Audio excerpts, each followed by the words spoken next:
Triple7 is a very unique artist. From his one-of-a-kind beats to his meaningful lyrics, Triple7 is unlike any other artist that I've ever seen. Today I got a chance to sit down with him and chat about life, music, and even religion. Throughout the interview, there were some pretty great moments, and make sure to stick around until the end for the fullest content. And with that, let's get into the video. Hello? Hello. How's it going, dog? Yo, sorry, I just fell asleep. No, you're good, dude. Sorry I got you up so late, man. No, you're good.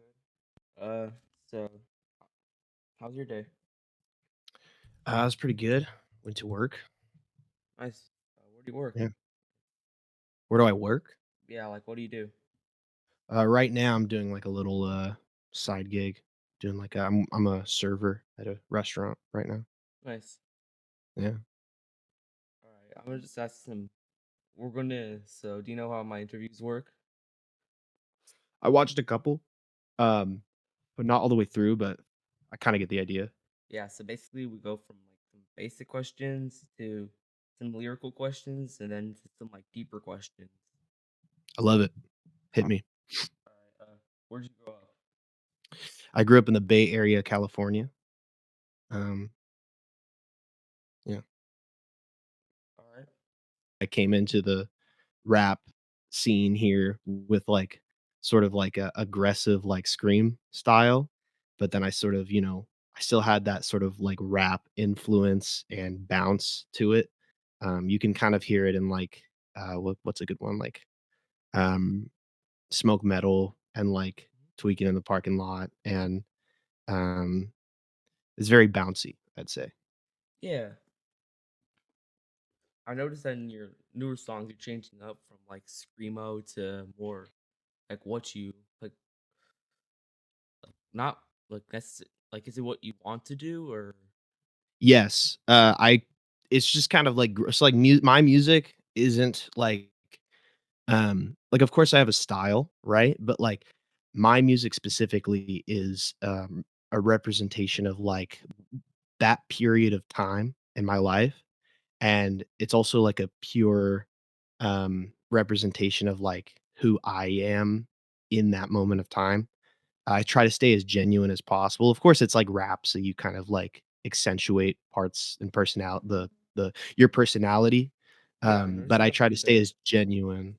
I yeah. try to stay as genuine as possible to, like, myself and, like, kind of who I am. Um, but yeah, it's definitely a choice. It's definitely just because I'm growing up, um, and I don't feel, as connected to that side of, the scene anymore. Um, I just, rap has always kind of been like my influence, like my biggest influence out of like metal or screamo, I guess. So yeah, that's just more my speed Yeah, I right noticed you now. don't like really exaggerate your lyrics like that much as other rappers. Like most of the people I've interviewed, they're like, "I'm going to fucking like kill you and like rip your guts out," like type of people. Yeah, But because they're not y- because they're not actually gonna do that. yeah, yeah, yeah. But when I interview them, they're just like, "Man, I'm just a normal person." So Yeah, it's I'd say like the thing with me is like the people that usually right that are usually on that typically don't talk about it, right? So I'm not I've been an angry person in the past, um, and that's definitely changed, as I've gotten older and as I've matured more, as I've become more of an adult, um, and I never really, um there's also sort of like a box that you're supposed to be in as, like, a rapper. There's like, "Okay, you're gonna be, like, the hard dude that does drugs and sells drugs and, like, hurts people and kills people." It's like, it's like I'd rather be who I genuinely am than, have to appeal to, sort of an image that somebody would associate with a quote unquote rapper. It's sort of it's not genuine to me, and it's not something like when you're actually around those type, not trying to be self-righteous or anything, but when you're actually around those type of people and you're actually around that kind of lifestyle, honestly, it's just sad. yeah, And, I know. it's not something I want to associate with as heavily. Yeah, I It's not noticed really that. my forte. I noticed that. Like, I'd say most anger comes from a place of grief. yeah, anger Real is That's the like the secondary underlying. emotion. Exactly, yeah. It comes from a place Fear. of, fear, it comes from a place of sadness, it comes from a place of trauma, grief. Um, it's very rare to have somebody that's just genuinely, like, for lack of a better word, an asshole. Yeah. And I think that's most of them want to be seen that way, though. It's a mechanism. It's a defense mechanism, and not again, like, not trying to sound self-righteous or like I'm better than these people because 'cause we're all, sinful.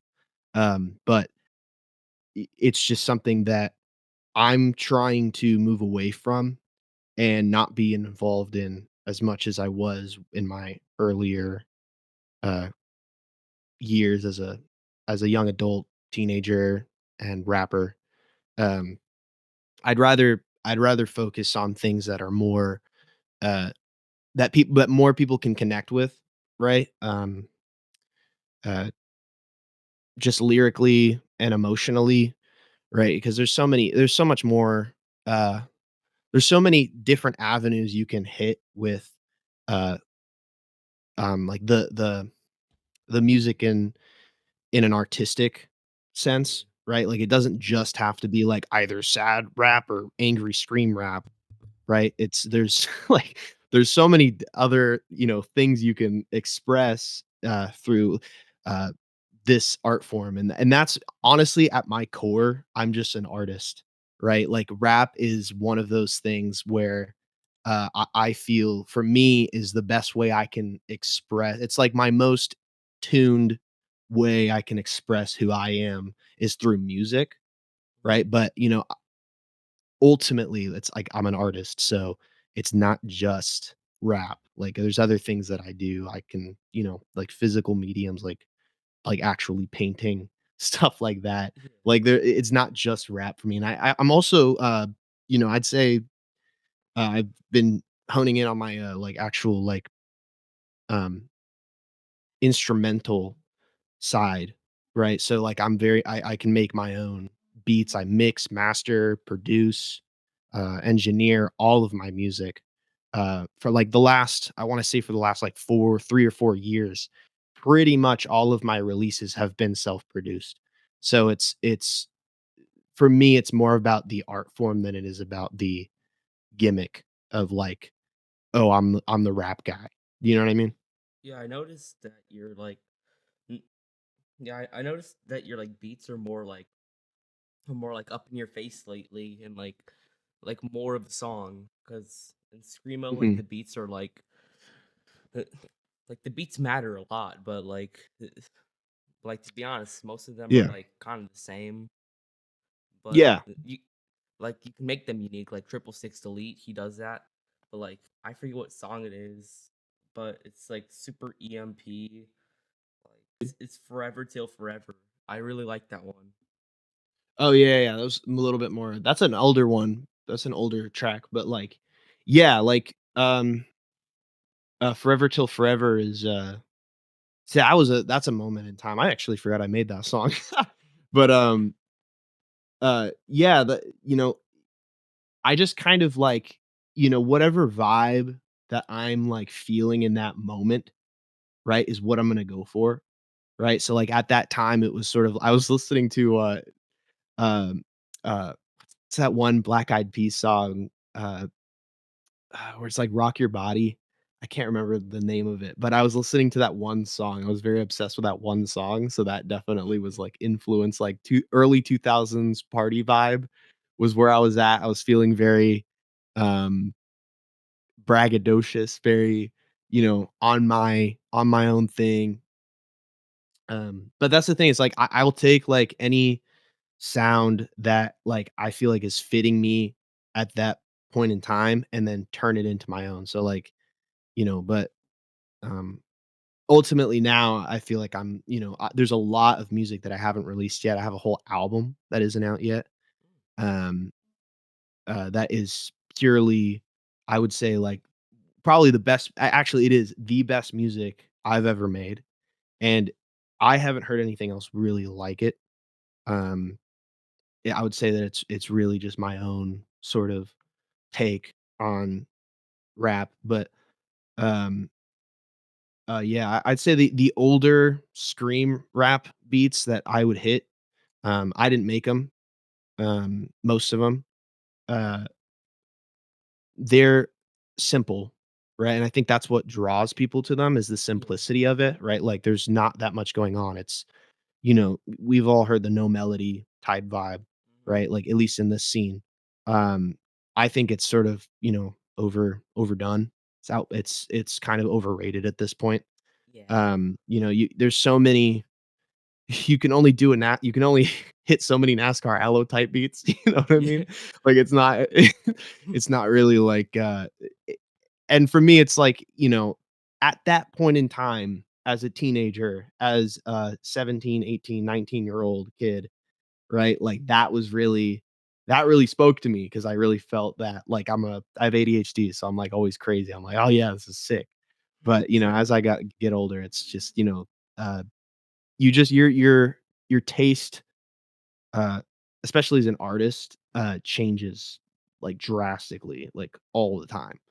And so, like, uh, I think a lot of people still see me as that, which is like, okay, if you like that side of it, like, not saying that it's completely gone, but you know, I'm not on that wave anymore, really. Like, if you listen to my like, I have so many, I have so many different songs now that like I wouldn't even like, my discography is actually more so, like, just hip hop, experimental hip hop than it is the trap metal, sort of no melody type songs, right? But Yeah. those are my biggest hits, so everybody kinda, like, lumps me in with the, you know The edgy, like yeah, really the edgy funky 814. exactly. Yeah, yeah, yeah. Which, I've known those guys. I know, A14 and they're all cool guys, right? Yeah. Like, just it's I've been so out of the loop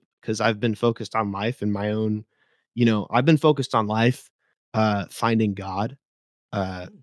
really honing in Yeah, I've on, seen that on you your know story. A lot. yeah, yeah, it's become, the biggest part of my life is, Jesus Christ, right? Like, really honing in on, um giving my life to him, right? Like, it's like I really believe that it's real. Like, I really found faith in him. Nice. And, you know, uh,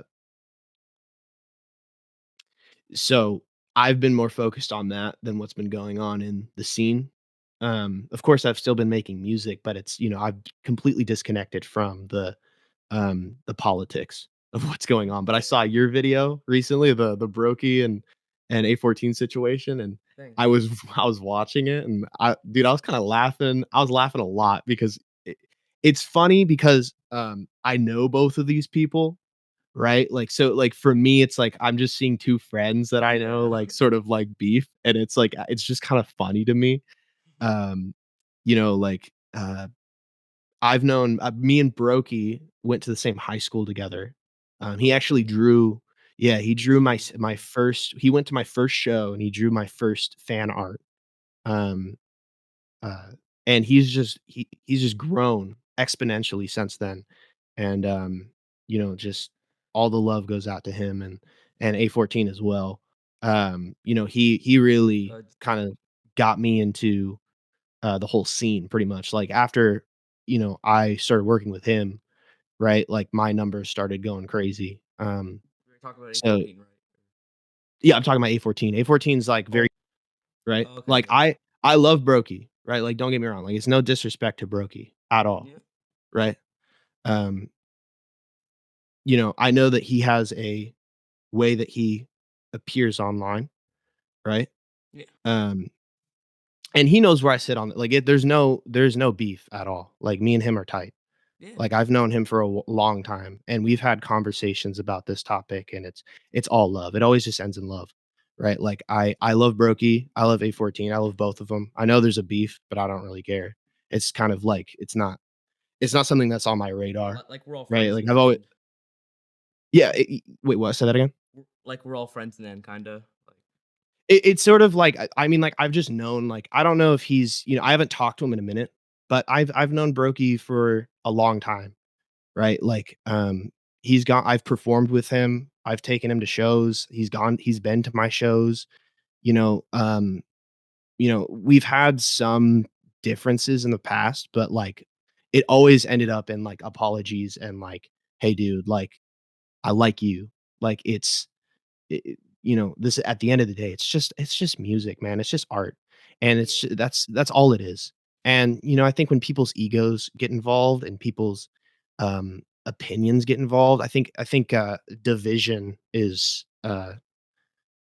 I'm not a big fan of it. I never really was a big fan of it. I'm very. I wouldn't say I'm like non-confrontational, but I'm non-confrontational in the sense that like um listen, if there was a beef, right? Like, I would, step in, right? But I'm not looking for it, and I'm not going to pursue it. I love both of them, and, Yeah. ultimately, I'm not here to please men. I'm here to please God at this point, right? Like, not trying to sound self-righteous or better than anybody, No, but you're all that's good. just where my head is at, where my life is at right now. It's just, "Hey, I'm just here to make music if that's in God's plan for me." And, um and to ultimately just, experience life um, and to try my best to be, um, be formed, and shapen in the image of Jesus, and that's the point of life for me, and it's not having, uh, rat beef online. It's love to both of them for me. In my opinion, it's love for both of them. That's Yeah. where I stand in that situation, which, by the way, I just learned about literally today as I was watching your videos. Thank you. Thank you for, Yeah. like, checking out the video. Yeah, no, it was sick, dude. Mm. Yeah, it was a little switch up from stuff that, like, I haven't really done stuff like that. Mhm. Yeah. Yeah, so how old are you? I'm 23 years old. Like, how do you think your music matches your maturity? Um, I'd say I'm always maturing, right? Like, when I was, I think, you've heard my song "Huffin' Diapers" with Mhm. A14, right? Yeah. Like, I mean, like, I definitely like, there's a maturity, I've always sort of been goofy and, I'd say that zany is the right word, to describe some of my music and just my personality. I can be goofy at times. Um, but I'd say that, like, my maturity level, Siri's talking to me. Hold on. It's playing Crystal Castles, hold on.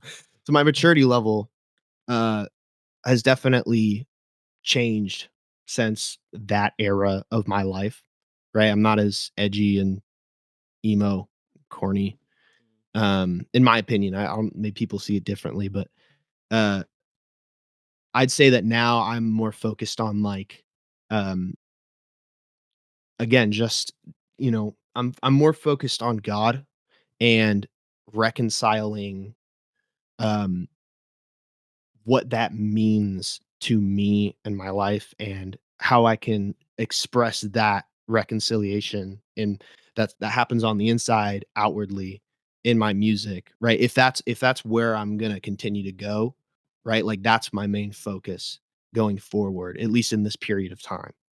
And so like my maturity level has shifted from focusing on myself and like what I want and my own desires and needs and wants to something outward, something it's my direction as a person and as an artist is more focused on something that is outside of myself.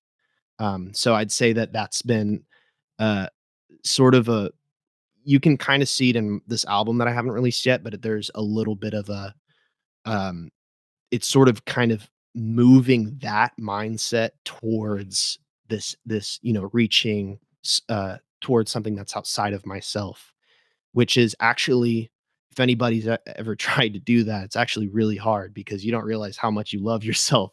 You're upset. Everybody's obsessed with themselves.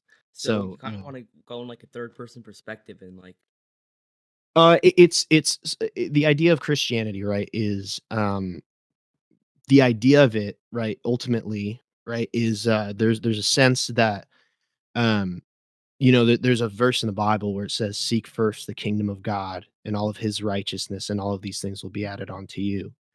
Right? Which is when you seek the kingdom of God and his righteousness, it's you're sort of diverting your attention off of yourself and onto the will of God and what he desires, what and his desires, right? And so when you switch from what you desire to what God desires, God's desires are different than yours, right? His desires are love, right? Love your neighbor as you love yourself, right? His desires are this is kind of how it works. Let me try to explain this better. So like God loves you, God loves me, but God loves everybody, right?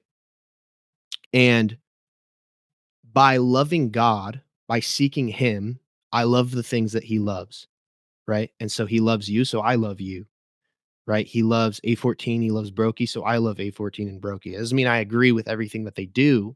Doesn't mean I agree with their lifestyle or I agree with their politics or their, what or enable their behavior, whatever that be, not specifically A14, just everybody, but there's a general sense of like, listen, you're created in the image of God, right? So you have innate value. And so I'm moving my own sort of perspective of how I view human beings, how I view myself, and how I view the world to the way that God sees it.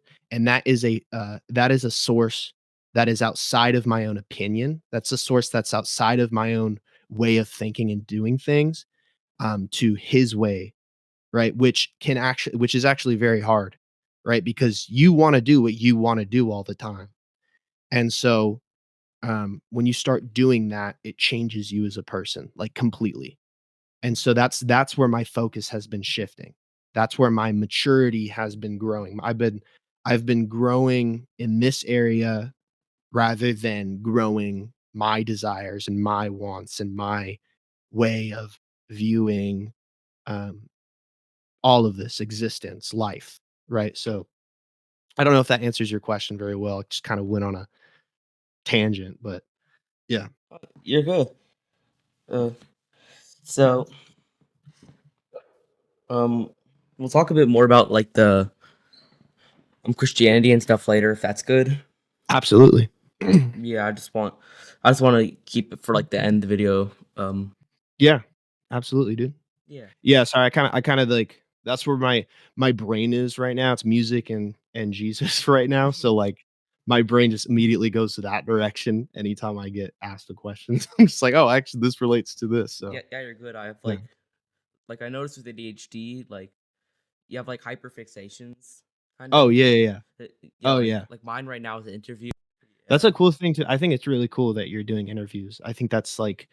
Um I think that's super cool. I've always thought about doing, like, rap interviews, but I don't think I'm that good of an interviewer, but, um, no, I think that's really cool, you should keep doing it. yeah, I think people have their own talents and skills. Like if you really want to do it, you can.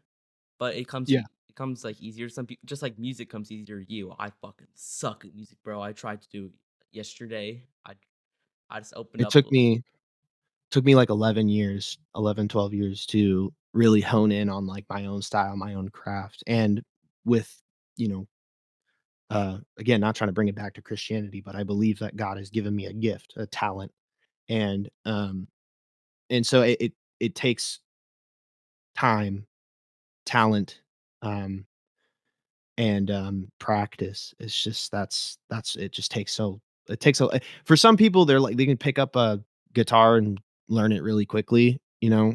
For some people, it takes them 5 years Yeah, and that to learn how to play it perfectly, so yeah. but I'm always learning.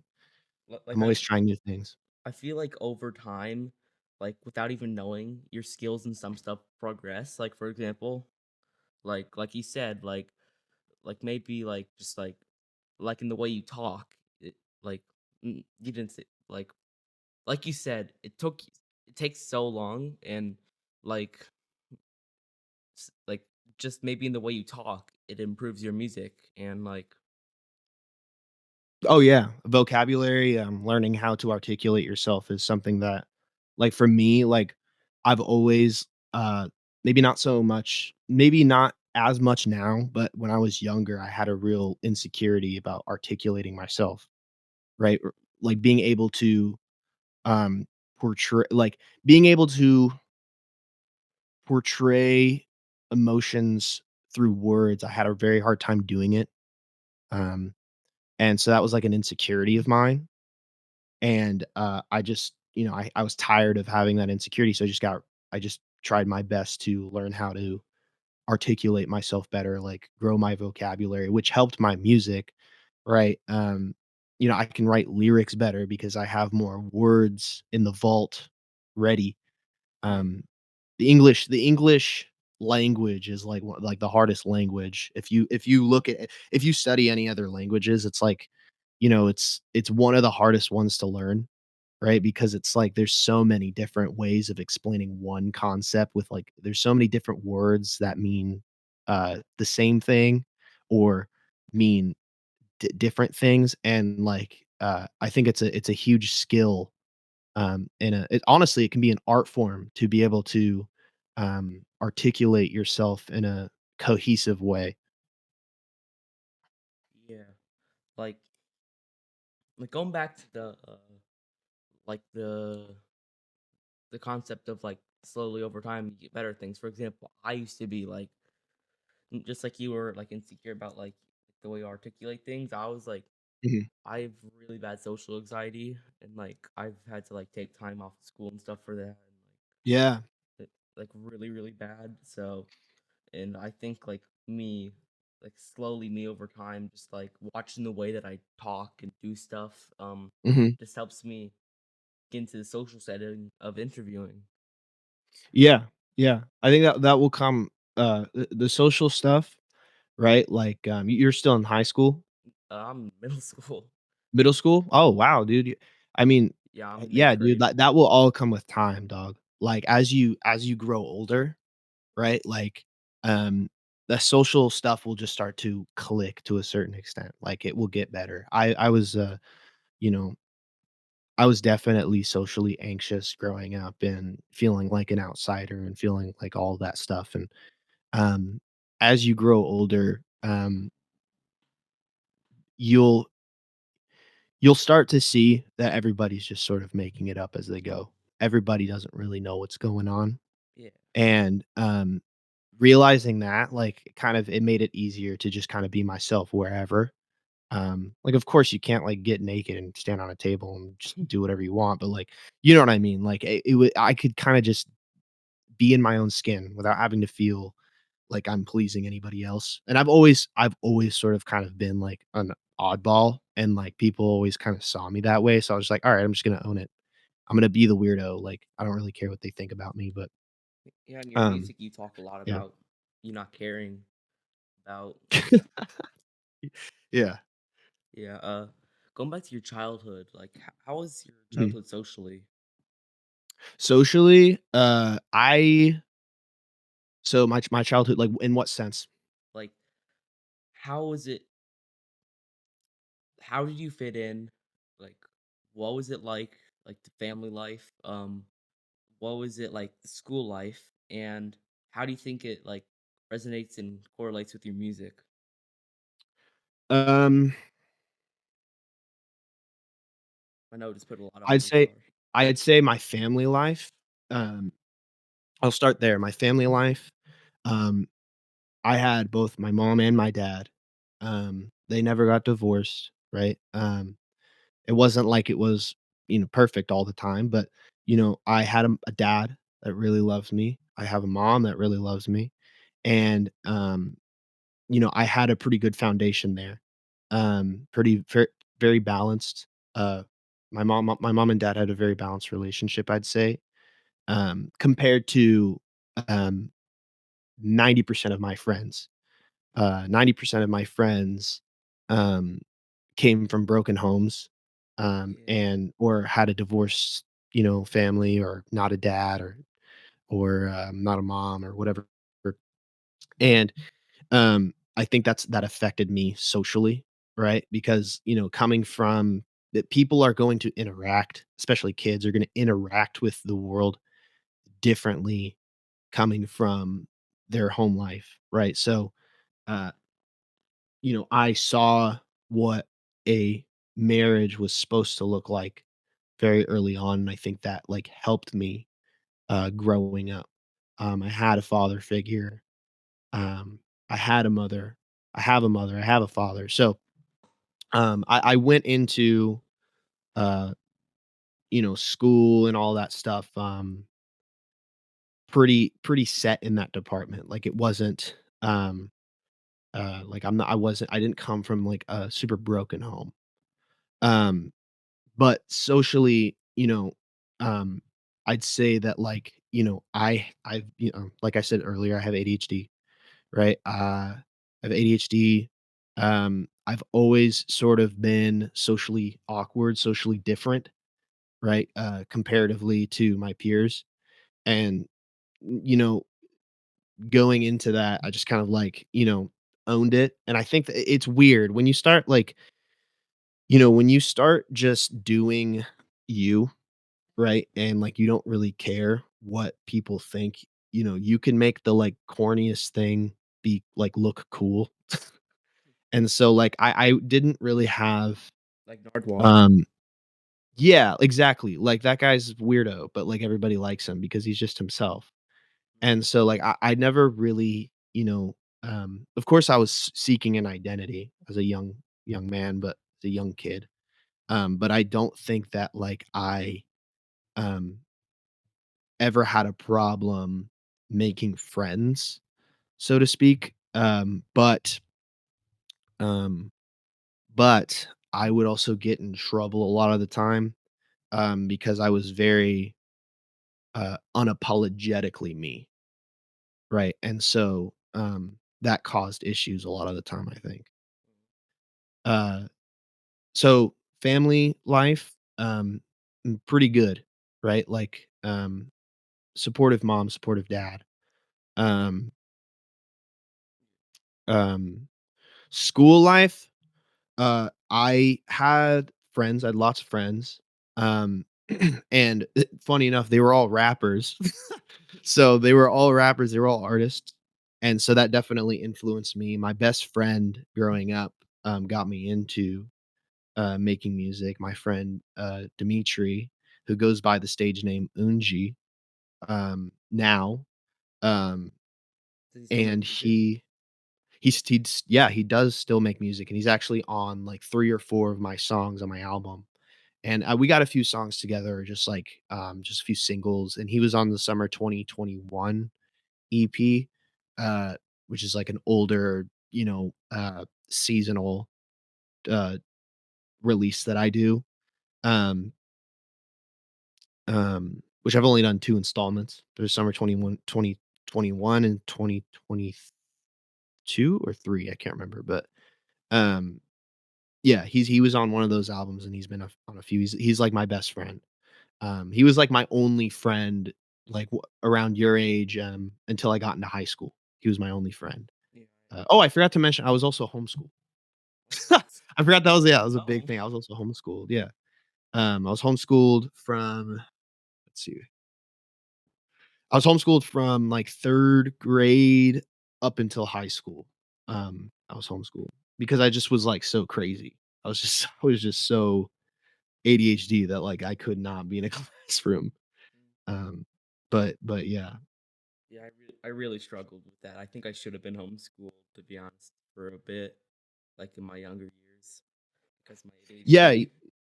yeah, and I think it affected my music, it affected my art in a way because I wasn't I didn't have my inner child taken away from me. I think a lot of people that enter that go through elementary school, go through middle school, kind of have their inner child taken from them to a certain extent because they are, it's then you're sort of subject to the opinions of others at such a young age, and that really impacts you. Like you don't realize like how um how much that how much being around other kids your age impacts your personality and impacts your desires for things Yeah. even at like middle school aged at the middle school age. And so like I never had that taken away from me, and that like transcended into high school. I just like kind of was always unapologetically me, like because I never really had anybody telling me that like, yo, dude, you're freaking tripping. You look like a retard. You know what I mean? Like, so I just kind of like did whatever. And and it's interesting, like you would think that like, oh, that kid would be made fun of the most, but like I think I was at least from the school that I was in when I got into high school. I went to 3 high schools, because I was kind of a troublemaker, but I went to 3 high schools, and, the first high school I went to, I was actually, like I think that, like, people actually liked me because, I wasn't like other people. I was just crazy and weird and, like, unapologetically me, and, you know, uh, yeah, yeah. Yeah, I think there's an extent to like that meanness and like like kind of like not meanness necessarily, but like I'm gonna do my own thing. Like Yeah, right, I know this about rap, like, when you have a certain style and a certain personality, and that's what you accentuate to your audience, and that's what you portray to your audience. Not saying that A14 is a fake, not saying that Brokey's a fake, but when you accentuate a certain part of yourself to your audience, right? Like they don't see the mundane, they don't see the intricacies and the nuance of your personal life. They see you as an image. They see you as an icon. They see you as what you make yourself out to be on the yeah, internet. yeah, that's kind of what I want to And break. Like that's my yeah, goal for these interviews. I want to break the image of like 777, and I want to get into yeah. who is 777. I've always tried to stay away from that image, but like you can't. Like it'll follow you Yeah, wherever. And so, like so I think that, like, with Brokey, with A14, with Lil Darky, with, like, literally any artist, right, you're gonna create this, unintentionally, even with me, unintentionally, you're gonna create this persona that people latch onto and then see you as, and when you don't, um and at a certain point, when that stuff starts becoming enabled, when you start enable when people start liking that side of you so much, right, that's how you're making money, that's how you're getting plays, that's how you're getting people to look at you, that's how you're getting attention, right? It's not going to go away, uh, as easy, when you're like, "Oh, I wanna do something different," right? Or, it's not people are not always gonna see that way, and you're gonna start to see yourself that way, right? Because it's sort of, it's sort of a, you know, it I think with every community, um, that is like this, where you kind of create, where you show yourself off, right? With any community like this, and you can apply this to pretty much any community, you're seeking an identity, right? It's a huge, "This is my identity. This is who I am. This is what I make," right? And, to survive in a community and an environment like rap and like this, you have to be that, right? You have to truly believe that, right? And, I think, what do I think? I think that A14 is changing in his life. Brokey is changing in his life. I'm changing in my life. Everybody's changing in their life, and we go through changes all the time. And at a certain point, you're not going to be the person you were at 18 years old. You're not going to be that, right? That's why you look at these, and like again, not trying to be better, not trying to sound self righteous or on my high horse, but like you look at these rappers that get face tattoos and they become their personas. They become the image that they make themselves out to be, it's very hard to live that up. And so, like, for me, it's like I never wanted that to be the case. I always just wanted to be myself, but you can't it's hard to you can't really, you know, you can't really run away from it. You still have to a certain extent be that person if you want to survive in a community, especially now as an artist. And so and yeah, that's what I'm yeah, I'd say that, like, that's also part of my goal is as an artist now is to just try to break down those barriers and just be who I am unapologetically. No matter if that means that people don't like me, no matter if that means that, they call me a hypocrite or, like, "Oh, you're fake," or whatever. It's like, "Okay, dude, um, I am who I am," right? Um, and, um and yeah, that's like I think that, it's very easy to, um it's very easy to feed your ego without even realizing it.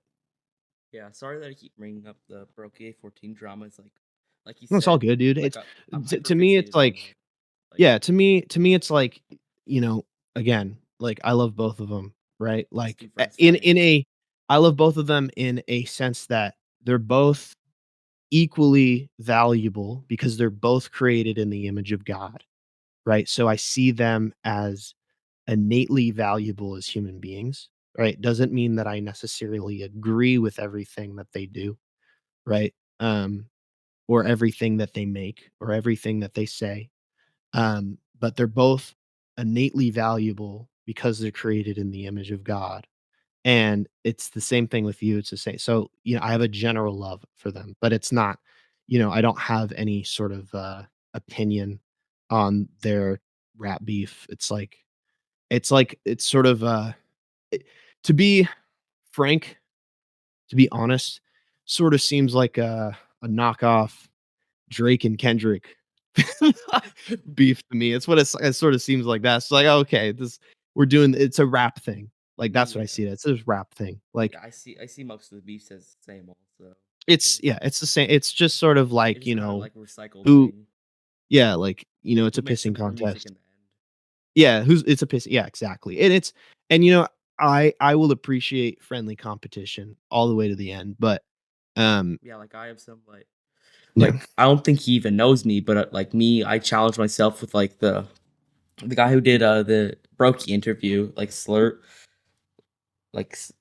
or something. I forget, but Mhm. like I challenge myself with him because like he gets all these like interviews, with big rappers. You're actually like my first big interview. Like Awesome, dude. yeah, you're like the biggest dude That's that I've flattering. interviewed. Um, there's another rapper that I'm not sure if he even he kind of ghosted me to be honest. Yeah, yeah. Um, but uh, thank you so much. Like I challenge myself and like pride myself in this YouTube channel. This is like Mhm. but yeah, like this dude gets like all these big interviews and like my I want to interview him. That's my Yeah. goal. That's awesome, dude. I think you can do it. I think that it's um, I saw your page. I saw that you are younger, and I was like, "This is cool." Like, I've been interviewed before, and, you know, you're definitely okay, I'll be honest, right? I haven't been interviewed that many times. I've been interviewed before. You're definitely asking better questions than I've ever been asked. So I'd say keep doing it, man. Like, it's Thank only you. gonna get better from here. It's only gonna get because 'cause you're still young, you're still learning how to speak to people and what to ask and stuff, but, that's a super cool thing to do is sort of break down um, the image and just show them as a real person rather than just, what people see them as online. I think that's super cool. Um, because it's so easy to idolize these people. It's so easy to like even me. Like I know that people idolize me. You know what I mean? And that's the thing. It's like I don't want anybody to idolize me. I hope you're entertained. I hope that you like my art, right? And I'll try to live up to who I am, right? But I mean, ultimately that's like You're asking something from someone who doesn't even know. what do you mean? Like you're asking you're asking someone to be this image for you that you don't even, like, kinda like, you can Yeah, know it's them, but, like, you don't exactly. necessarily, like, know them. Yeah, exactly, right, and, like, for me, it's like, you know, I've always, like, I have an quote unquote "image," right? And that's that character that I have, the 777 guy, and, I have that I have, like there's memes that people have, like, they did, I'm not really in it as much anymore, but people have had memes about me and, like, there's an image, there's a persona, there's a character that people, give me, and that I give them to a certain extent by interacting and by, um, being that person online, um but ultimately, right, like, deep down, right, who I truly am is, I'd say now I'm a child of God, right, and I'm an artist. I'm I like to create things, right, like, I was always inspired by, like, the Tyler, the Creators, the Kanye Wests, like, for even underground, like, cyber, like, self-produced, just people that are creating because they love the art form,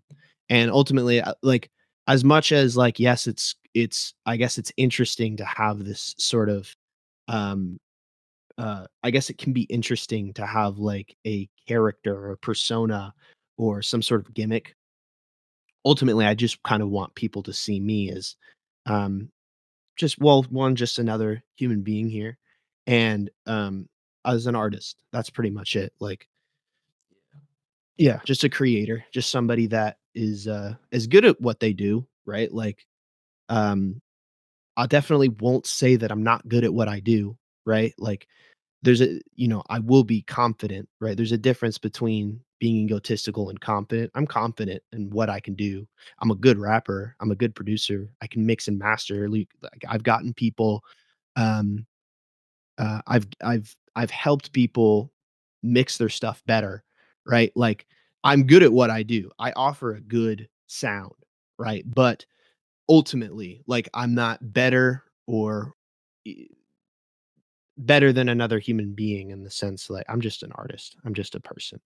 So yeah. Yeah. Uh, so let's move into some, like, lyrical questions. Alright, shoot me Yeah, I studied some of in your the head. lyrics and Just stuff. kidding. Alright, yeah. Uh, in the song "Sorry," what do you mean when you say the law of attraction, like, 8 times? So I completely disagree with that song now. I'm actually glad you brought that up. I completely disagree with that song. The law of attraction is sort of this uh it's this philosophy, right? I actually view it as demonic now, right? It's this philosophy where it's essentially um if you want something so bad, right, you're going to attract it into your life. Right, so it's this kind of like, and whatever that is, whatever if it's money, if it's a dream, if it's a goal, if it's a person, if it's a thing, it's just anything. There's this law of attraction. You're attracted to it and you desire it so much, and so you're kind of like speaking it into existence. It's this sort of like spiritual mumbo jumbo that I bought into at that time, which I totally disagree with now. Um, I 100% disagree with it. Originally the song was called "Sorry Not Sorry," but I changed it to "Sorry" because I just, that was the title on SoundCloud. I just changed it to "Sorry" because I just don't agree with it anymore. Most of actually pretty much all of my music from I just don't agree with most of the lyrics as much as there's some lyrics that I will agree with, but I had a warped view on on I would say that my view of the gospel, my view of God during that time was I was still learning. So I would disagree with that. I don't think that um, that desiring something so much that you can attract it spiritually speaking is healthy or um, righteous or the right thing or it's sort of like a worship of self. Like I'm my own God. I'm powerful. It's sort of like this. It's a very uh, narcissistic way of, getting the things that you want, um, and I just disagree with it, so, Yeah, the law of attraction is just sort of like, I was attracting this sort of like I thought I was being all like spiritual and cool, but I disagree with it now. Um,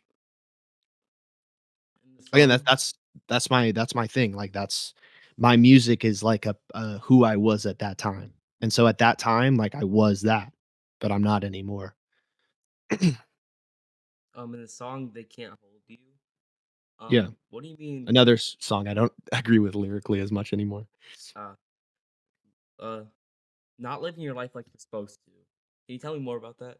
It's like, let's talk about like what you were like when you made the like about like 2020, 2021. Mhm. Mhm. I'll try to I'll try to recollect. Yeah. Um I'd say I'm not living life like I'm supposed to. What else did I say? I'm not living life like I'm supposed to. I told my own life that I own you. Right. So How do I'm you not rap living like that, bro? life. I'm not living life like I'm supposed to is sort of like, people, I guess at that time, my thought process was, I'm not living life in the conventional sense of, you know, uh, like the structure of like, okay, get a job, do this and be this way and act this way. So I'm not living life like how I'm supposed to societally. I'm just sort of doing my own thing. I own my own life. I am my own God. I am my own is a very egotistical, braggadocious way of I basically was just, worshiping myself probably. Um, you know, in that song, trying to make myself sound cool. Um, at that time, looking back, something I disagree with, think that it's, folly, think that it's, not right, um, objectively not right. So, you know, tell my own life that I told my own life that I own you, right? Like, that's just also not true. I don't own my own life, right? Like, the only reason I have life is because God breathed it into my lungs. So, I don't own myself. I'm not my own God. I am, the only reason I'm here is because he breathed life into me. So, I can't take glory for any of it. That would be bragging in front of God, which um, is not gonna work out. Yeah. Um, in the song "Best Feed," do you say that you're living life way too fast? Like, do you still resonate with that? What did I say? What's the lyrical question you're asking? You said that you're living life way too fast. Can you explain how? Oh, yeah, I be living life way too fast. What did I say? I be living life way too Yeah, I be living life way too fast. It's just sort of like, again, just braggadocio, just sort of like rap lyrics, like filler rap lyrics. Yeah, sorry. I'm living life like, you know, I'm on my own wave. I'm doing my own thing. I'm like my own, again, I'm on my own. I'm rebellious. I'm feeling the vibe. I'm on my high horse sort of vibe. It's a lot of that stuff, when I was doing it, it's just because it sounded cool. Yeah. Honestly, it's just kinda it was just because it sounded cool, that's how I felt at that time. I was making money from the rap music, I was, doing shows and, taking cool pictures and making really good music, and everybody wanted to, I was like everybody wanted to know who I was, and, like, it was just like, you know, You were more into the character. I was more well, it wasn't like a character, I feel like there was a It was sense turning into of you. yeah, like, I was just sort of, like, kinda diving into my own ego just and I knew I was, but it was just sort of like, I don't care. Like, I'm gonna be this person. Like, and, uh, it looking back, it damaged me, and it wasn't, it stemmed from a place of insecurity, and, it's just not who I am anymore. But that song's cool, though. Song's cool song. It's a fun song. I still like that song, but, it's just not I don't agree with it anymore. Yeah. Um, so in loud is silence. I mean, no, the most loud is silent. Let me see. Again, summer 2023. Let's see. Um, Yeah, most of these are gonna be from summer 2023. I mainly did like your kind of new, quote unquote, newer stuff. okay. Since I kind of knew that like I could kind of tell that you were kind of moving out from the screamo stuff, and Yeah, that wasn't really you yeah. anymore. So I didn't really want to like waste your time and like be like, why do you You can say you ask want to me. kill this person? Yeah, I mean, like, let's see. I don't think I ever really rapped about like killing people per se, but like, Yeah, I I'm definitely got just like angry. yeah. But I'm like, yeah, I sorry. know what you mean. I know what you mean. Uh, open up the window, I feel God on my eyelids, the most high, no pilot, another day I dive in. Sometimes what's most loud is the silence. Recently I decided Yeah, it's something that I did. If we being honest, my own tongue the violence, my own tongue the wildest, my own tongue the loudest, my own tongue the proudest. I don't think this my proudest yeah. The most loud moment. silence. Yeah, yeah. So it's like, I mean, that's pretty, it's, when it's like I knew what I was doing was like egotistic and narcissistic and like, it's sort of like this rock star sort of like thing. I was like owning up to it. It was just sort of like, yeah, like, and so I've always kind of like wrestled with God in this sense, right? Like I've always had this sort of wrestle with God. Like I don't think, I think at this time believed in God, but um, or I think I've always believed in God, but I was wrestling with that side of myself. And so like, and that causes problems in your personal life. What's most loud is the silence, when you say something or mess up or do something that isn't uh that is out of character, or I would say probably in your character, that is that isn't right. That is you're being an a-hole. You're being a narcissist, you're being, selfish, and that makes people not talk to you. That's a very loud signal of this person doesn't like you. This person is a, um, Yeah, you know what I mean? So is and that's all from my own doing, from my own actions, from my own, um, way of doing things and my own way of being, my own unapologetically being who I wanna be, F you, everybody else is stupid but myself sort of vibe. yeah. And so that's what I was on. I was, like, just kind of like, like, yeah, but, like, I don't care. I'm making money and everybody likes me and I'm, like, super cool.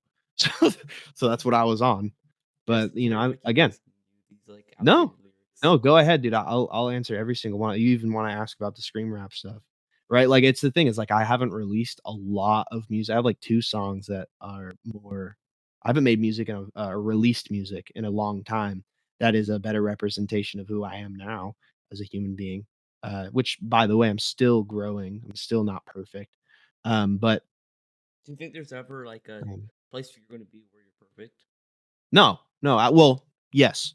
When when I'm when I go to sleep, right, which is when I pass away, um, the Bible talks about how I'll be glorified, right? So like, the things that I struggle with in this body, right, which is sin, which we all struggle with, um, sin. I will no longer have that sinful nature anymore. So I will be like Jesus, right?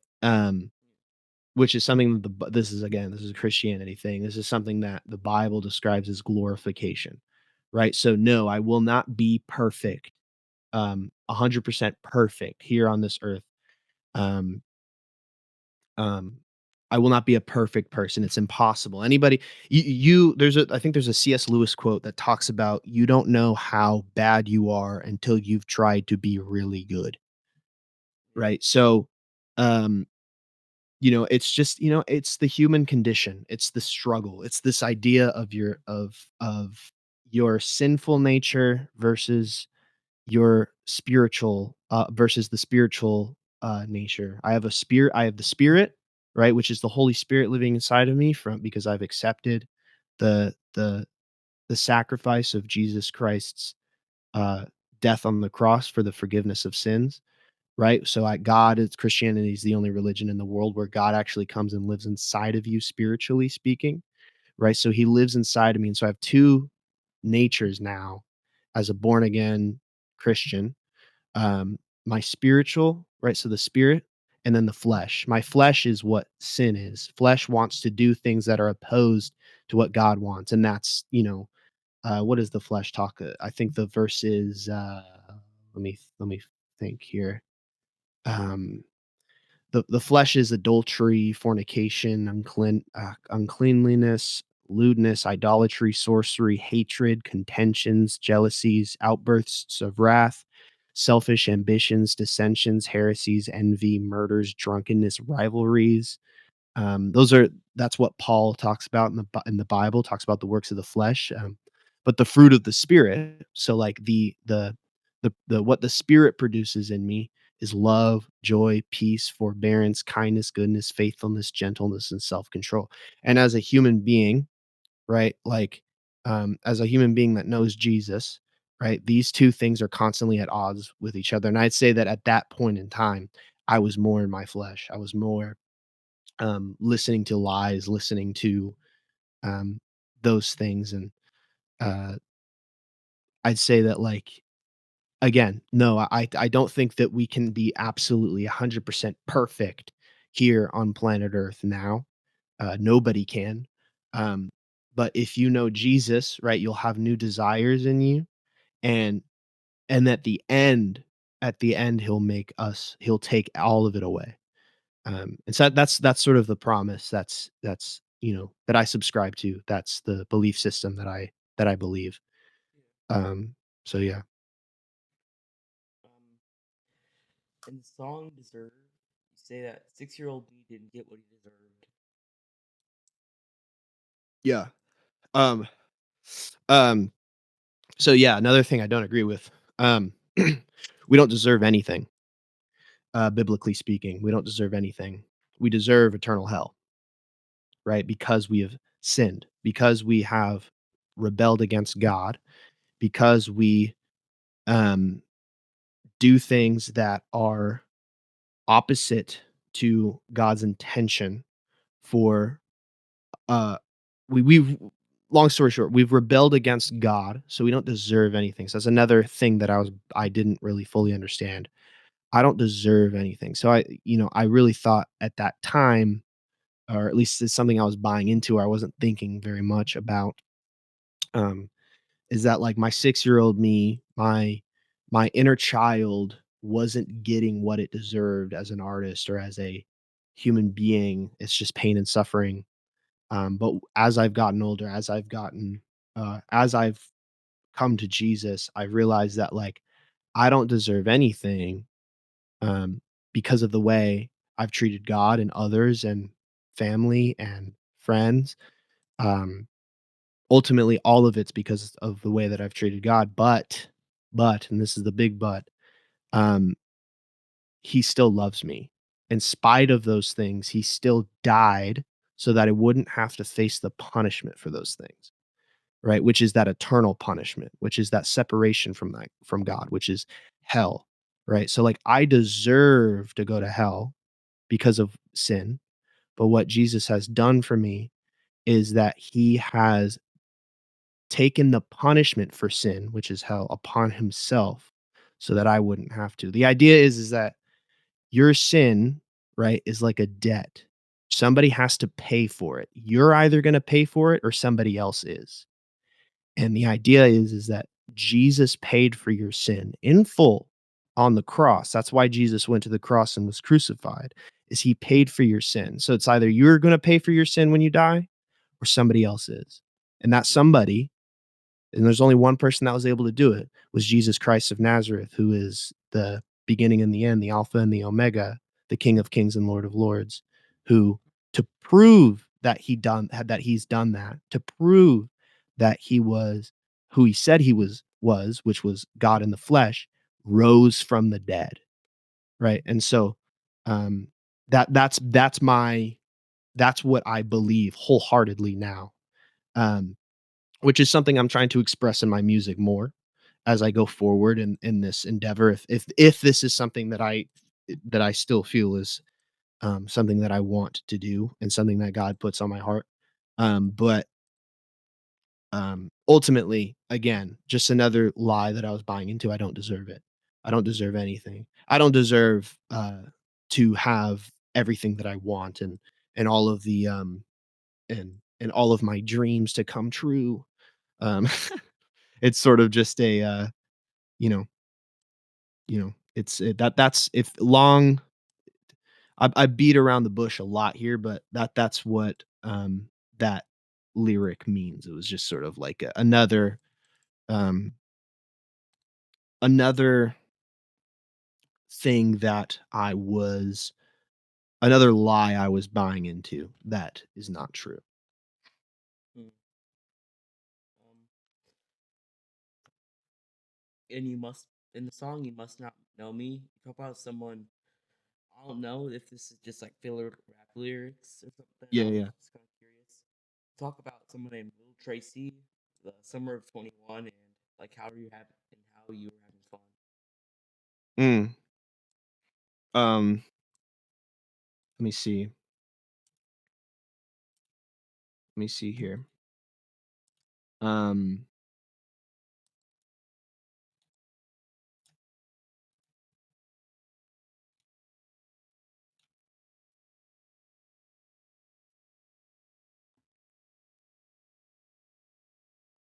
I'm listening to it. Hold up. Yeah.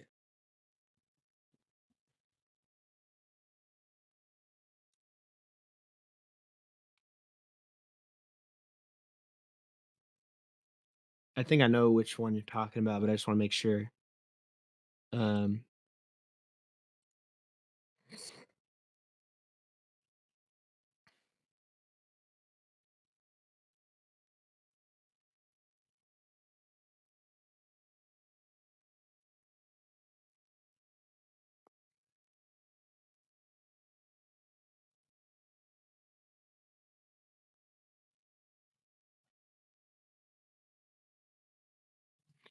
okay, that my little Tracy left me.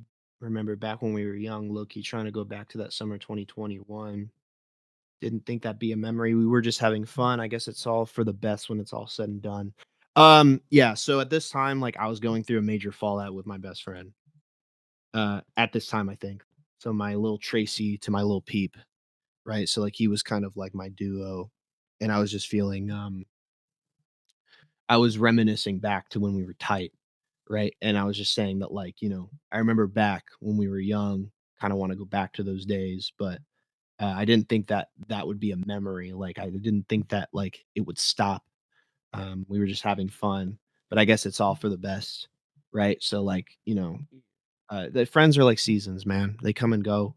And that specific person, right? I love him to death, and, um, we reconnected after that, and actually the when we did reconnect, we made, like, I probably one of the best songs I've ever made, and it's on the album. It's the last song on the album, but I think that was I'll just come out and say it, that was my about my friend Unji.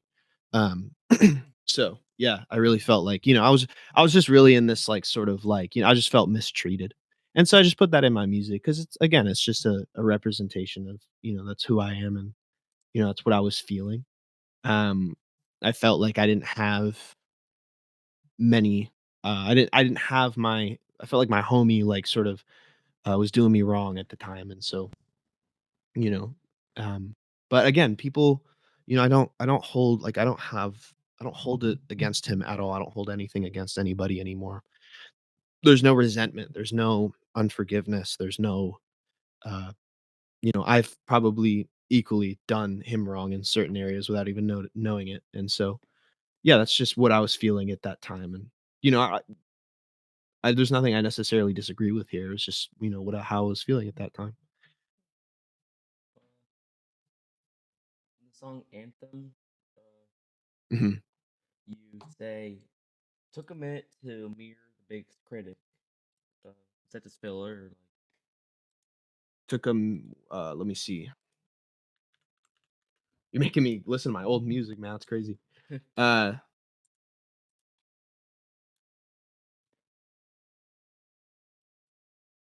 Took a minute, the mirror, the biggest. I just don't want your mistakes to become all of my mistakes. Took a minute, the mirror, the biggest critic. I was always really with it, but my mind just won't admit it. Took a minute, sort of like I took a moment of reflection. The mirror, right? So like what I see in the mirror, myself, is the bit my big I'm my own biggest critic.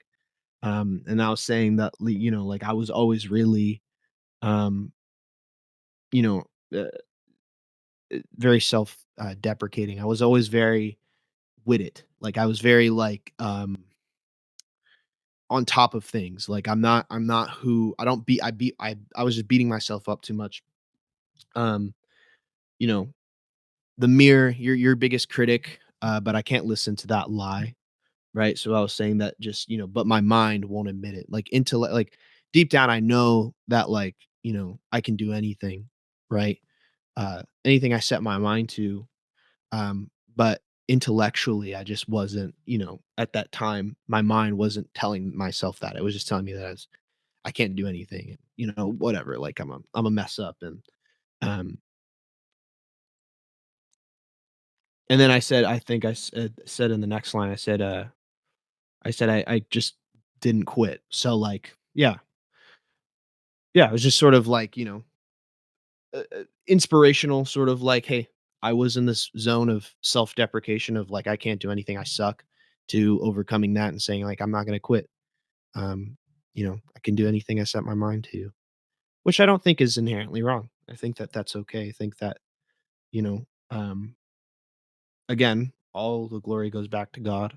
But um, I do think that, like, if you have a goal, if you have something that um, you're striving for, um, that you shouldn't beat yourself up. There shouldn't be any self-flagellation of oh, I suck and I should, end it all and everything sucks and you know, I'm not good at music and everything, you know what I mean? Like, no, you're you've got gifts and there's pros and cons to who you are and but you have a gift and a talent.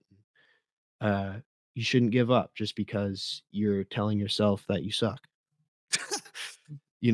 When that's not really the case. I guess that's where I was coming from at that time. If I'd have to go back to what was that?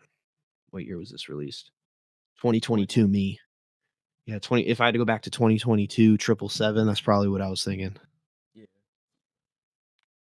Um, so in the song Spaz, you talk, you say sometimes that I say shit that I can never take back.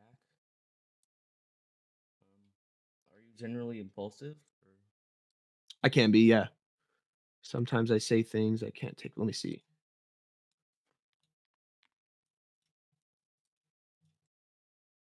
Yeah, I said, everything I said, I really meant that. Everything I really wrote that. You know that when I'm manic, I don't go spaz.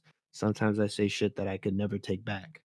Yeah, that's I mean, again, that's it's weird. Like my music will go from uh this sort of like manic braggadocious, at least my older music will go from this like manic braggadocious sort of, um unapologetic rap mode to being introspective and realizing that it's all BS and I'm kind of a piece of shit.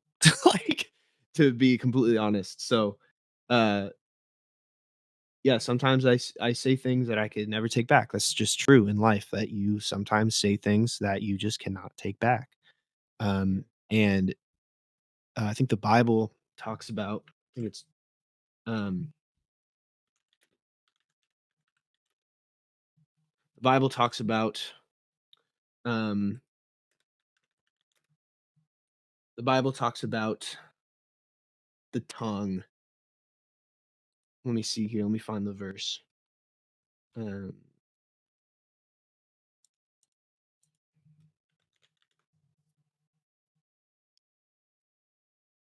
Yeah, for every kind of beasts and birds and serpents and of things in the sea is tamed and had been tamed of mankind, but the tongue can no man tame. It is a unruly evil and full of deadly poison. In other places, it talks about how, like, who can tame the tongue, who can really, your words are powerful. And so, like, when you say certain things or do certain things, uh, you say something, you can't necessarily always take it back. And so, I'd say that, like, these are just things that, as you grow older and I, uh, you know, as I continue to mature as an adult, and it's just something you just become aware of, like, "Oh, I said that to somebody and that messed them up," or "That was wrong, and I can't take it back." I mean, like, my music is a perfect example of a lot of that stuff. Like, there's things that I've said in my music that is out there, where millions of people have heard it, right? And thousands of people have heard it, and I can't take it back always, right? Doesn't mean that I can't be forgiven by God, doesn't mean that, those things aren't, doesn't mean that those things always will always have repercussions necessarily, but, they're things I can't take back, and that's something that, like, you have to live with as a human being. Yeah. Um, so do you want to move into some deeper questions? Absolutely. This one's going to be a bit more short. Um, like I've noticed that this is a bit more short. But you, I, you go into the depth of things, and I really like that. So I think for you, this is going to be really nice.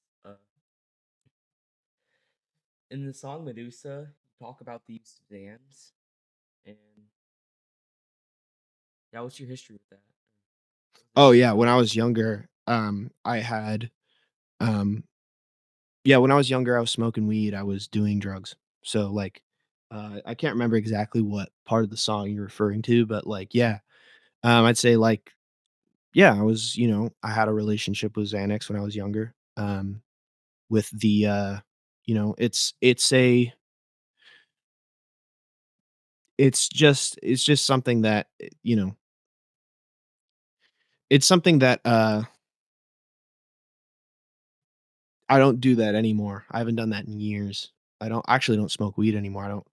I'm pretty much sober. I actually am sober. Uh, Not pretty much, I'm sober.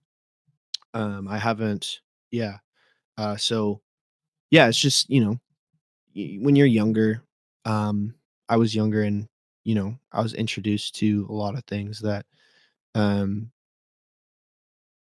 weren't necessarily beneficial for me and were wrong.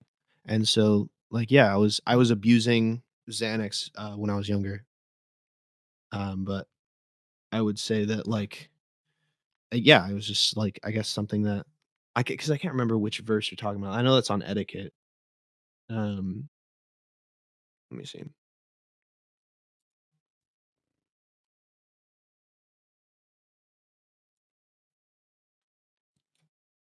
Oh, wait. Oh, no, no, no. It was actually the other way around. Never mind. Scratch that. Uh, yeah, I was actually talking. So yeah, I was actually over that at that point. Like, I was done being like a loser. So I was saying, it was kind of like a shot at people that are like sort of I said you're used to pissing out Zans. I'm used to yeah. pissing off fans. I was saying that, like, you're used to at that time. I was saying that, like, you're kind of being a bum. I'm used to doing things that, are like cool. I'm used to pissing off fans, but you're used to pissing off Zans or pissing out Zans. I was just kind of being like I was being sort of like it was just another braggadocious sort of like cool Yeah. little line. Wasn't really How'd you get introduced to all that stuff? to all of what stuff. Like weed, sand. Oh, just the world, man. Just like going out and I in California, like, weed is like a very, like, it's like not taboo at all. Everybody smokes weed out here. Um and when you're like in that sort of like party lifestyle, when you're in sort of that like environment, right? There are other things that are introduced to you. And so, like, yeah, no, I'd say, like, you're in middle school. Uh I mean, not to be like the dude that's like, stay in school, but, like, stay away. You're not missing out. You're not missing out. Yeah, no. I'd say that, if at all possible, in your life, uh, save yourself some trouble.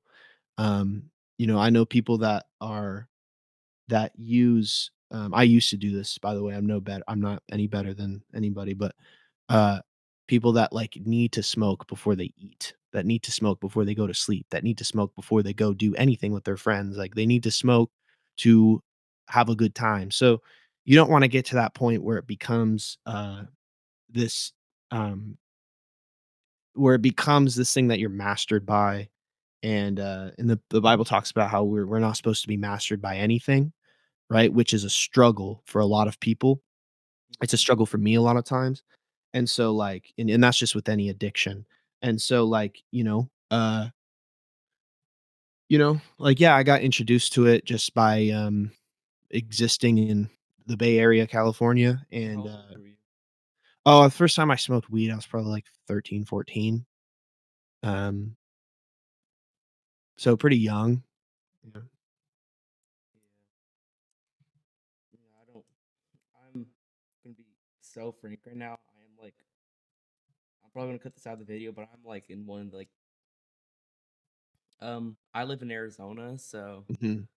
in like the nice like Phoenix area. Okay, word. I've been there. Yeah, so it is a really big thing here, and I have addiction from both sides of the family. Like my grandma Yeah. died from smoking, so She was smoking cigarettes or yeah, cigarettes and yeah, red meat. cigarettes and red meat. She wasn't smoking red meat, but she ate She was so she was eating she died from red meat?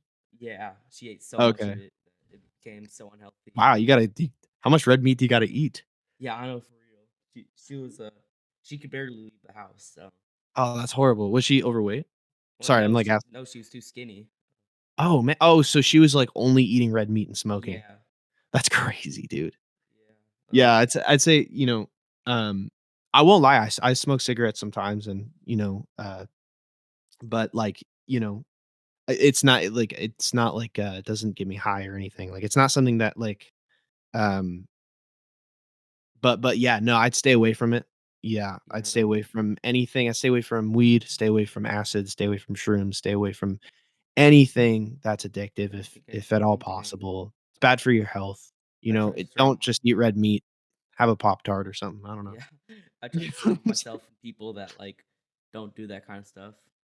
Yeah, that's a hey, dude, keep doing that. Don't listen to don't listen to peer pressure and people saying, "Oh, you're a coward if you don't do these things," and that's totally a lie that Yeah, I you can actually buy. really like that. Yeah. Like the thing that you said about like not letting things rule you. Like I'm not religious in any way, but Mhm. Yeah. like like as you're talking about God more and more in this video, like I believe in a lot of stuff that you're talking about, and I feel like it's just a different way of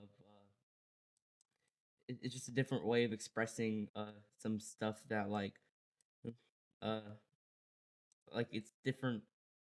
It's a what Yeah, I think it's a way to put it's like yeah.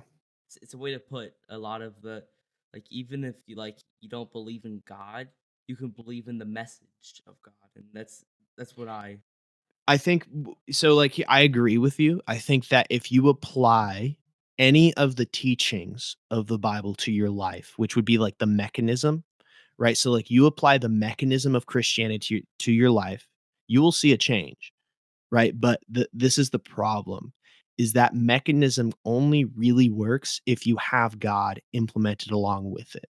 Right? So, like, yeah, you could not be religious um, and have ethics, right? But okay, this is where I hope that you keep this in the video, right? You can yeah cut out that other part out, yeah, I'll but keep this in yeah. yeah, so, like, you can apply the mechanisms of Christianity to your life. We actually see that happening socially, right? Just in our society. America was built off of Judeo-Christian values, right? A lot of our ethics and values and ways that we go about um, life, we've used the mechanism of Christianity to propel our nation forward and to propel a lot of things forward. But the thing is that you can do that, right? And you will see a change. That's why I believe the Bible is true. But if you do not have God implemented, right, there's no real point to it. Why? Why do I say that? There's no real point to it is because if God does not exist, get this, if God does not exist, your life has no meaning, right? And that is a very strong statement to say that somebody's life does not have meaning without a God, but it's true, right? Your life has no meaning if there is no God. Why? Because it's just up to it's just personal opinion at that point, right? Because atheists, right? If there is no source of life, right? You are just an accident. So they believe, right? Most atheists believe, like the common, the belief system here is, or the worldview here is that non-life created life, right? Well, we're here by this cosmic accident, and now we're here, right? And if that's the case, then your morals are just up to a matter of opinion, right? Because there's no source. You're just here by accident, right? It's just all up to opinion. So, like, you know, saying something's objectively good or objectively bad would be a appeal to a objective morality, which if there is no God, there is no objective morality because we're just here by accident. So then you're just kind of appealing to your own opinion. If that's the case, extreme example, if everything is just subjective, then Adolf Hitler and Stalin, right, extreme examples, were right in their own mind. And you can't necessarily say that they were right and wrong because there's no real basis of objective morality. Things just subjectively are. And that is actually extremely damaging to the human mind, is this nihilistic approach to looking at the world. Um, which, by the way, I think the case for morality is one of the biggest arguments for God, right? Because we say things are good and bad all the time. We make those judgments, but it's okay, where do you get that? Where do you get that sense of morality from? Is it your own opinion or something outside of yourself?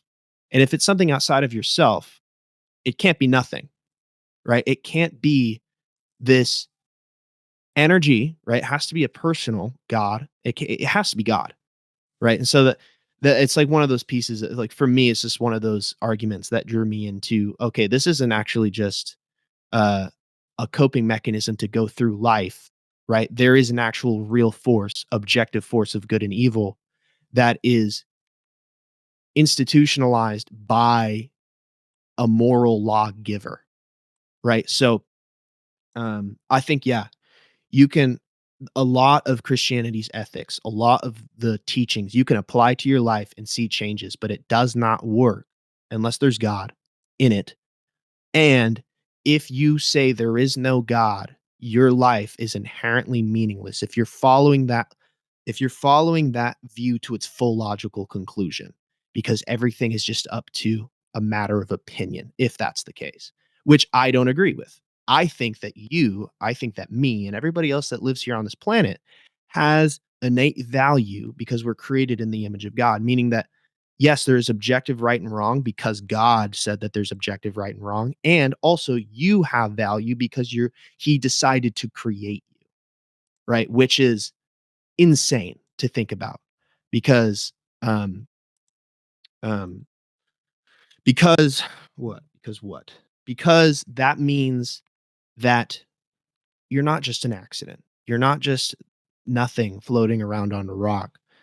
Um the Bible talks about how he has more he there's more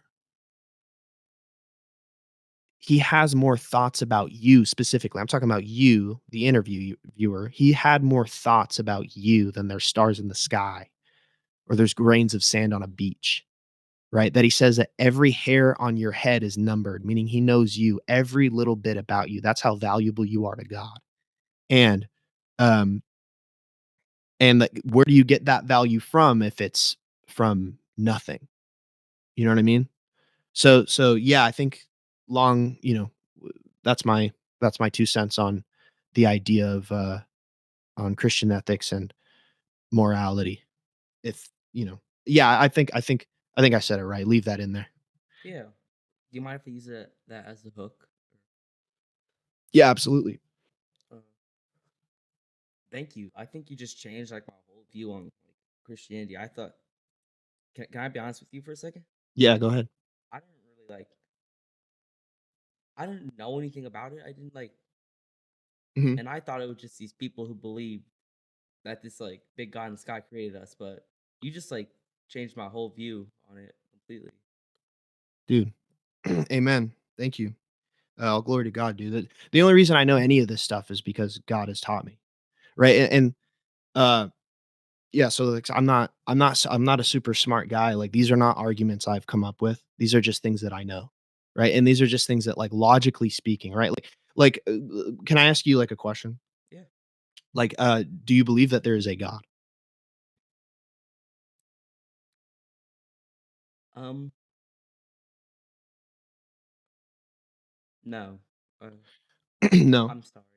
That's okay. Hey, dude, you're not gonna offend me. I talk to a lot of people about this.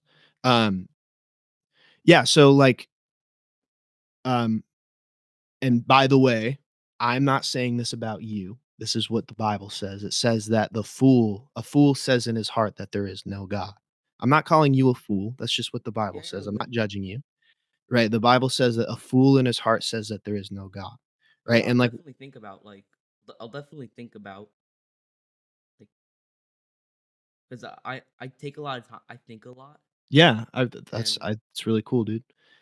like I definitely want to think more about this because I haven't really tapped into the subject of like God and stuff.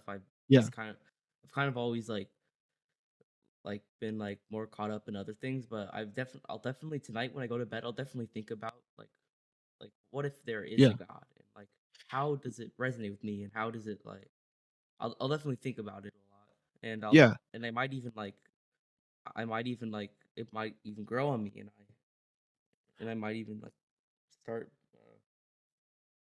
like believing in him. yeah. Well, here's a question: If Christianity was 100% true, would you become a Christian? Yeah. Uh, I think that's hey, that's you do you know how many I've talked to so many people about this. You know how many times somebody would just say no? mm, Isn't that crazy? Like, I that's if Christianity was the reality of the world that we're living in, they say even if it was true, I wouldn't believe in it. Right? It's because it's not always an intellectual, like, evidential, like, "Oh, if there's enough." They don't care how much evidence there is. They don't care how much it makes sense. They just don't like God. They have a vendetta against God. So, it's a morality issue, it's a heart issue. It's they don't agree with God morally. They don't think that he's good, so they hate him, right? And I don't think that's you answered and it's not a right or wrong answer. You can say no, but you answered honestly, right? Which is I think you're being intellectually honest, which is, yeah, if Christianity was true, why wouldn't I become a Christian, right? Like there's a God, right? And so it's just sort of like this too. It's like, okay, this is sort of like a question you can ask yourself. Do you ever see a watch on somebody's wrist and say that that watch created itself? no. Do you ever see, like, a building in like, a skyscraper and say that that skyscraper like, just intrinsically to yourself, you see a building, do you say to yourself, "That skyscraper built itself?" Like what do you mean built itself? Like, it came into existence all on its own. If I'm being honest, yes, because these people uh, over millions of years like they developed concrete developed like they so water there's Yeah, water but and then there's but mud. the building can't come into existence all on its own. Oh, Somebody fair needs to point. build it. I see You know now what I'm what you're saying? oh I see now Yeah, that's what I'm trying to what you're explain. saying. It's just sort of the idea of like, okay, so we know that for there to even be a building, there needs to be an architect, right? And I would Yes. argue for there to even be stars in the sky, for there to even be oceans, for there to even be clouds, for there to even be puppies, birds, trees, for there's to even be the eyes that you see out of to interact with the experience around us, there needs to be a creator. Right, because if we're all here by accident, nothing non-life cannot create life. It just does not happen. There's nothing in our natural law, right? There's nothing in existence. There's nothing in our world that comes from itself, right? That comes from nothing, right? That creates itself. And so that's just sort of like, you can kind of apply that to everything. It's like I can't, being intellectually honest, I can't look at the stars in the sky and see how vast space is and how vast the universe is and say to myself, honestly, this is all just an accident and I'm just one big cosmic accident. Right? Like, no, that to me is clear evidence that there is intelligent design, meaning that there is something out there greater than me that made the decision to create me and everything I know. And so, reconciling that with what I know about Jesus Christ, right? Knowing that there really was a person called who was named Jesus of Nazareth, who claimed to be God in the flesh, who said heaven and hell is real, who predicted his own death and then did all of those things and then rose from the dead. If somebody rose from the dead, wouldn't that be the most insane thing you've ever heard of? Yeah. Right. So like let me ask you a question. If this is just another hypothetical, if I claimed to be God in the flesh, like just me and you talking right now. I claimed to be God in the flesh. Then I said, I'm gonna die, and then 3 days later rise from the dead. Would you believe me? No, I wouldn't believe me either. I'd say you're crazy, right? But if I actually did rise from the dead, would I prove myself to be telling the truth? Would I prove myself to be reliable? It could be coincidence or it could be uh You it could could chalk it up to that, but I mean, for me, I just have a personal philosophy is if somebody beats death, who claimed to who if somebody predicts their own death and then says that they're God and then actually rises from the dead after being oh, if medically they rise dead. from the dead, then yeah. But Yeah, you know what I'm I was saying? gonna say if they say like I'm going to die and like they're in a war zone. Oh, no, no, no, see, what I'm trying to relate this to is Jesus himself said that he was God in the flesh. He claims to be divine. Right? He also said that heaven and hell is real. He said that I'm the only way to heaven. And then he went and he said, I'm gonna die. And then 3 days later, after being medically dead, I'm gonna rise from the dead to prove that I'm God, to prove that I'm the only way to heaven, to prove that I've defeated death. Right. And so for me, right, if somebody claims that, but then has no works or has no evidence to back up what they're saying, right? Then they're just a fool. They're just a crazy person. They're probably on drugs. But if they actually rose from the dead, that's a different story. And so for me, right, as I look at that. I look at what Jesus did. He claimed to be God in the flesh. He claimed to be divine. Then he went to the cross. He died brutally, like he predicted, then was laid in a tomb for 3 days and 3 nights. He was buried. And then on the third day, he rose from the dead. And after he rose from the dead, he showed himself to 12 of his close friends who were called disciples, who didn't believe him at first. They all touched him, they fed him, and they spoke with him. They saw he was really risen from the dead. And then over the course of 40 days, Jesus Christ showed himself to 500 plus eyewitnesses. He was God who came down in human form to save us from ourselves. And he did that because he loves us. And so, um, that's the core of my belief. The core of my belief is that Jesus really rose from the dead. And if he really rose from the dead, all of Christianity is true. There is a God, heaven and hell exists, and we need to respond to that call of, "Hey, I'm the only way to heaven." He said, "I am the way, I am the truth, and I am the life. Nobody comes to the Father except through me." He said, "I am the only way. You need to come and know me." And we know him by believing in what he has done for us and learning about him in the Bible and and I can have a personal relationship with God by praying to him and knowing him, right? Because he's omnipresent. Have you ever heard that word omnipresent? Uh, definitely heard it, but I don't quite remember.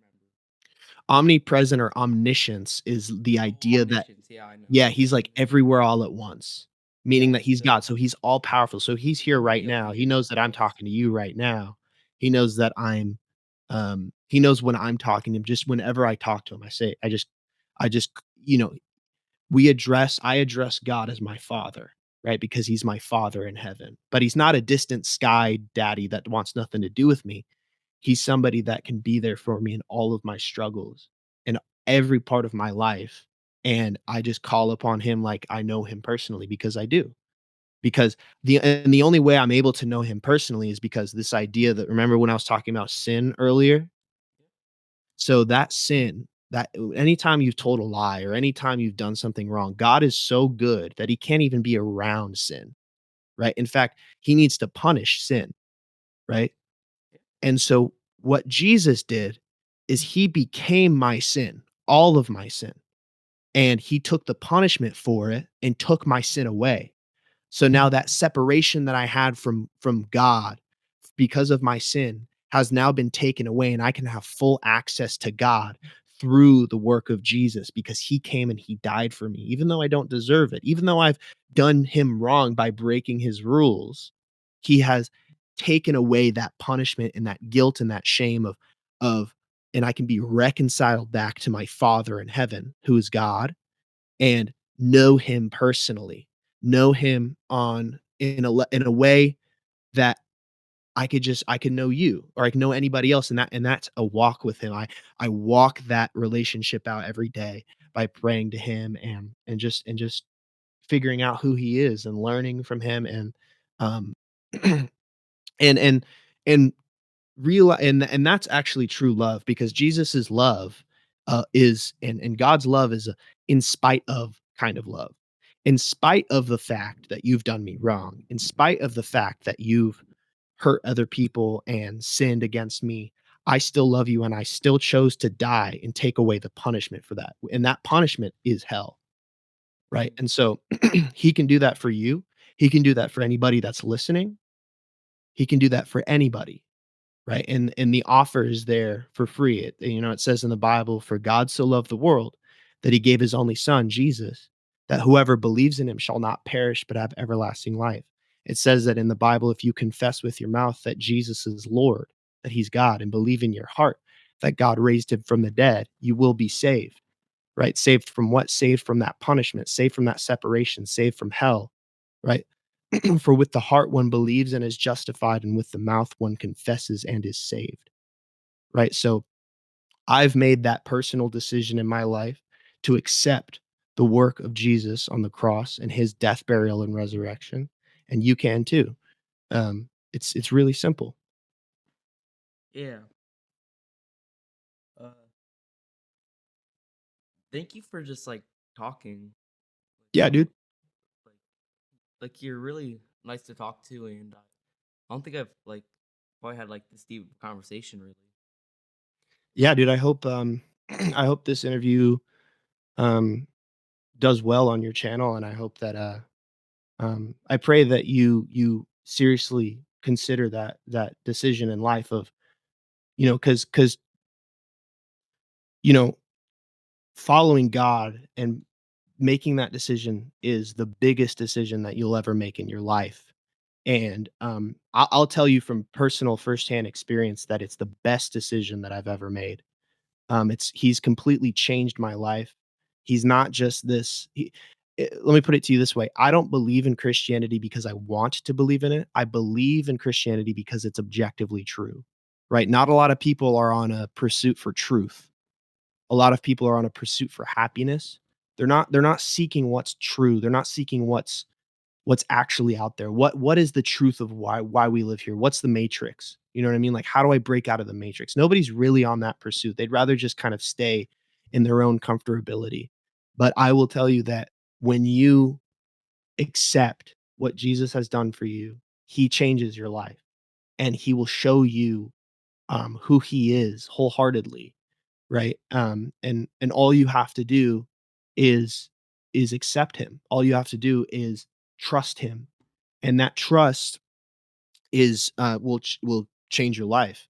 And you know I don't do a lot of the things that I used to do, because he's changed my life, and that's how I show my love to him. It's not how I get, reconciled back with him. It's not how I, um, get saved per se is doing good things, right? Because just because I do things, it doesn't good things, it doesn't get rid of the bad things that I've done, but because I've chosen to love him, right? I show my love to him by doing the things that he wants me to do, which is like not sinning, trying not to sin, or spreading the gospel, which this is technically spreading the gospel is sharing with you who he is.